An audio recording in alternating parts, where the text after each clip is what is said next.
Luari i Malësisë së Madhe ka përjetuar një ditë të veçantë me inaugurimin e kishës së Shënkollit, një vepër e re me rëndësi shpirtërore dhe komunitare për banorët e kësaj treve, klerik, besimtar dhe banor të shumë të zonës, si dhe emigrant, të cilët kanë ardhur në vendlindje për pushime, u bën pjesë e këtij momenti solemniteti. Kisha është ndërtuar fal kontributit të biznesmenit shqiptaro-amerikan Lek Xholaj. Meshën e shenjtë dhe rritjen e bekimit të Ullhoqi Arqipesh Vitivarit, Monsignor Rok Gjon Leshaj, dërsa ceremonia u zhvillua në kujdesin e famulitarit të kishës së Tuzit, Atmira Shmarinaj. Mos harrojmë, jetu fillon gjuha shqipe, e jetu marrën gjuha shqipe.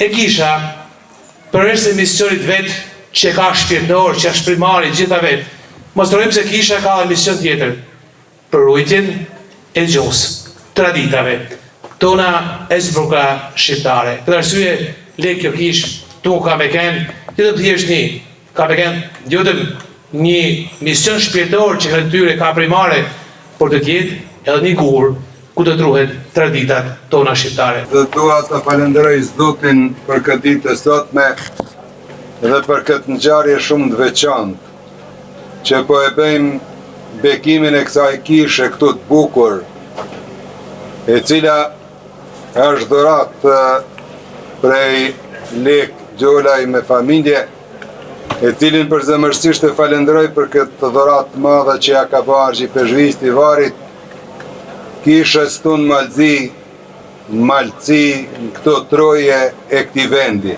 Për te aspektit fetar, inaugurimi u shënërua dhe një fest për komunitetin. Ky është një ditë e shënuar që do të mbetet e glendur në kujtesën historike dhe shpirtërore të Luarit dhe të mbar Malësisë së Madhe. Nuk jemi mbledhur këtu thjesht për të inauguruar një kishë të re.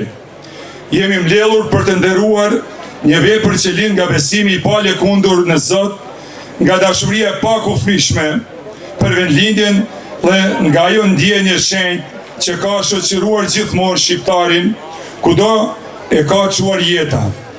Lidhjen e pashkpuqme me tokën e të parëve, ku kjo kishë është dëshmi se kur besimi bashkohet me atë dashurin dhe bujarin, lindin vepra që e rezistojnë kohës dhe behen trashëgimi e përhershme për brezat që vinë. Shumë i nderuri i përndeshemi shkësia juaj në Zot Rok Gjon Leshaj. Mirë se ju ka sjell Zoti në këtë tokë Luarit, në këtë tokë treve lirë ardhnore të Malësisë së Madhe. Është kënaqësi dhe nder i veçantë që meshën e përjurimit të kishës së Shënkollit u drejtohet ju. Arqipesh Vitivarit, për të gjithë kontributet tuaja, shpirtërore, kombëtare dhe baritore, ju renditni sot dhe klerikët më të nderuam në botën shqiptare. Pas ceremonisë fetare, atmosfera vijoi me një koncert kulturor të përgatitur nga Shoqëria Kulturore Besa Trieshit. Inaugurimi i kishës së Shënkollit shënon një moment të rëndësishëm kështu për Luarin dhe komunitetin e kësaj zone, duke bashkuar në një ditë feste traditën fetare, identitetin kulturor dhe lidhjen e fortë të malësorëve me vendindjen.